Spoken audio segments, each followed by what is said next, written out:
Today, Spain is the fourth largest country in Europe, spread over 195,000 square miles, which shares borders with Portugal in the west and France and Andorra in the north. In addition, these Balearic Islands of the Mediterranean and these Canary Islands in the Atlantic are also under the control of Spain. But it was Spain that controlled this entire area of 5 million square miles in the early 19th century, which was spread from North America to Argentina in South America. And not only that, but on the other side of the Pacific Ocean in Eastern Asia, the Philippines was also under the control of the Spanish Empire. Here the question arises that how did a small country make such a big empire? And then what happened that in just a few years, the world's first and fastest growing superpower completely collapsed and only this one country remained. This is the story of a country that became the world's fastest superpower in human history. And then its downfall happened at the same speed. The truth is that in today's video, we will know how Spain became the world's first superpower and then how the mighty Spanish Empire collapsed. Let's go to the 8th century when today's Spain was under the control of the Muslims and it was called Al-Andalus at that time. The Muslims ruled Spain for about 800 years. Although in these 800 years, there was a lot of development in science, philosophy and architecture in Spain. But the Muslim Empire had to face resistance from the Christians, which is called Reconquista. Reconquista were actually those battles that the Christian empires around Spain for many centuries to get the Muslims out of Spain. By the end of the 15th century, the Christians had regained 90% of Spain's control, and the Muslims' control was only up to Granada. So in the 15th century, today's Spain was divided into 3 Christians and 1 Islamic kingdom. Then in 1479, to strengthen Christian control and finally get the Muslims out of Spain, the king of the Kingdom of Castile, Queen Isabella, and the king of Aragon, Ferdinand II, married each other and together defeated the Muslim armies in the Battle of Granada in 1492 and occupied all of Spain. After taking full control of Spain, now these Christian kingdoms had a chance to explore the rest of the world and take advantage of new international trade routes. The Portuguese Empire, right next to Spain, had discovered trade routes from South Asia to East Asia by exploring the Atlantic Ocean about 70 years ago. Because of this, it was slowly breaking the trade monopoly of the Ottoman Empire. Because at that time, all the trade between Asia, the Middle East and Europe was controlled by the Ottoman Empire. In this way, in 1480, an Italian explorer, Christopher Columbus, proposed the idea to the Spanish Empire that if the world is round, then instead of passing below Africa to go to Asia, if you go to the western side of Europe, you can still reach Asia, and that too from a small route. At that time, no one knew what was beyond the Atlantic Ocean. Queen Isabella and King Ferdinand liked this idea of Columbus a lot because they wanted the Spanish Empire to discover its trade route as soon as possible like the Portuguese Empire. On August 3, 1492, Christopher Columbus left the Spanish city of Palos de la Frontera on 3 small ships and reached this island after a 2-month journey. He thought that maybe he has reached an island in Eastern Asia. He named this island San Salvador, and after that he returned to Spain in 1493 from Bahamas, northern Cuba and Hispaniola. And Queen Isabella and King Ferdinand were told that there are many undiscovered islands on the western side where no Europeans have reached yet. King and Queen were very happy with these discoveries, and they sent Columbus back to this western side with 17 ships in 1493. This time Columbus discovered all the Caribbean islands and met the locals there, and reached Spain again by 1496. Then Columbus came here for the 3rd time in 1498.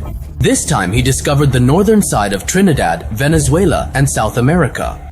Until now, Columbus thought that he was discovering some undiscovered islands in Asia.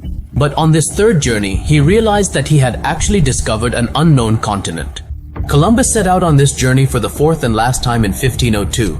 This time, he discovered Central American countries such as Panama, Jamaica, Honduras, and Nicaragua. But during this time, he fell very ill and had to go back to Spain, and he died in 1506. Although Columbus could not discover Asia's small route from Europe, but the discovery of this new continent shook the whole world. And these discoveries of Columbus were about to change the trajectory of the whole world. With these discoveries, a problem arose in Spain and Portugal as well. Who will have control of this new land? To find a solution to this, the Treaty of Tordesillas was signed between the 2 empires, according to which the world outside Europe was divided into these 2 lines. The whole area of yellow color went under the control of the Spanish Empire. and the whole area in the middle went under the control of the Portuguese Empire. That's why, despite being in South America, Brazil became part of the Portuguese Empire. And today, where Spanish is spoken in all of South America, Brazil is the only country in all of South America where Portuguese is spoken. After this treaty, the Spanish Empire began to make permanent settlements on this new continent. First of all, a city called Santo Domingo was built on the island of Hispaniola. After that, slowly, until the year 1515, Spanish people were brought and settled on the other islands and centra of the Caribbean. And Cuba became the headquarter of the Spanish Empire in this region. On the other hand, the search for the rest of America was going on. Spanish explorers had reached the Yucatan Islands, that they got some reports that there is a very powerful and rich civilization on the western side. And in 1518 to find it, an explorer named Hernan Cortes landed on the coastline of Mexico with a few of his companions. Actually, at that time, there was the rule of the Aztec Empire in Mexico, whose capital was Tenochtitlan, a city that was built on a lake. Hernan took over Tenochtitlan in 1520 after 2 years of constant fighting. And this city was later named New Mexico City. And this city later became the administrative capital of the Spanish Empire. But a very big problem here was that the Spanish people had brought a lot of diseases with them, whose local people did not have immunity, and as a result, millions of people died from these diseases. The Spanish Empire had just taken control of the northern side, that they got the news that there are many advanced civilizations like the Aztecs down in South America. At that time, on the western side of South America, with the Andes mountain range, in all these areas where Peru, Ecuador and Bolivia are today, there was the rule of their civilization. In the next 12 years, the Spanish Empire also occupied all these areas. And this time, the biggest role in their victory was those diseases that they had brought with them from Europe. Because most of the local people were killed by these diseases due to lack of immunity. So very few people survived to fight the Spanish. And as a result, the Spanish armies easily took over the cities. So in the 1530s, the Spanish Empire had taken control of all these yellow highlighted areas. Until now, this Northern America, which we know today as USA and Canada, had not been discovered. In 1549, a Spanish explorer, Hernando Risotto, traveled to Florida, Georgia, and Texas. But the Spanish Empire officially did not make any colonies here.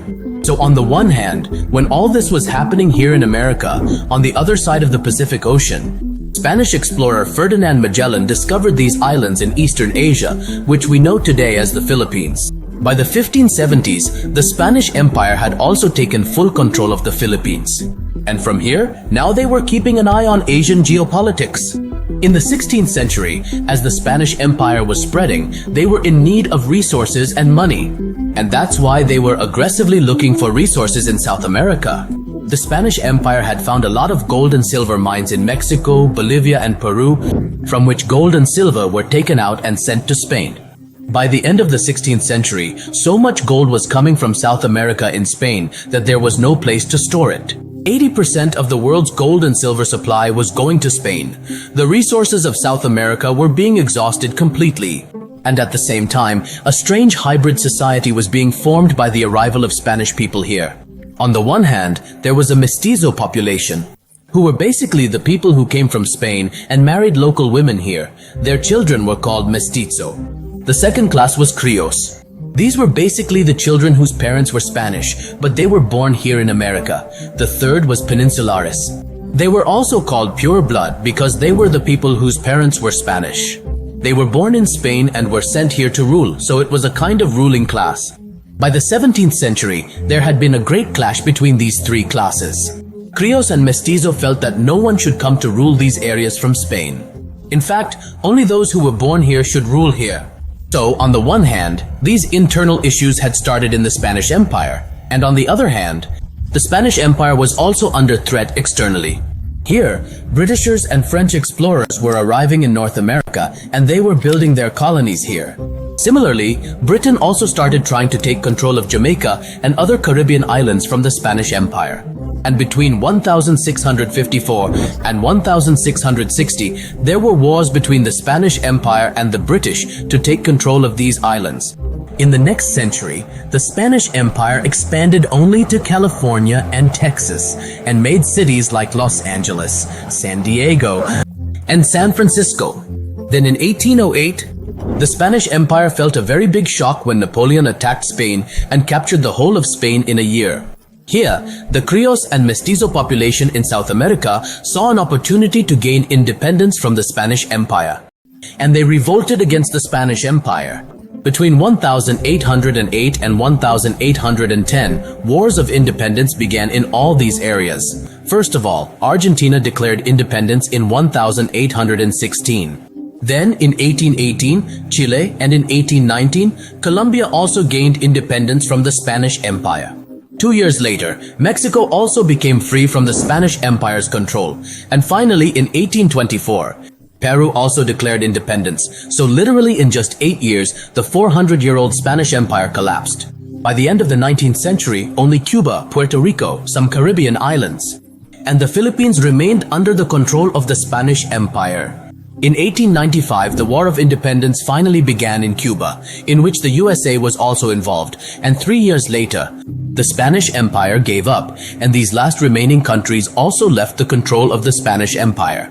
The mighty Spanish Empire, which ruled the 1/2 of the world for 400 years and controlled 80% of the world's gold supply, now collapsed and only this small island was left, which we know today as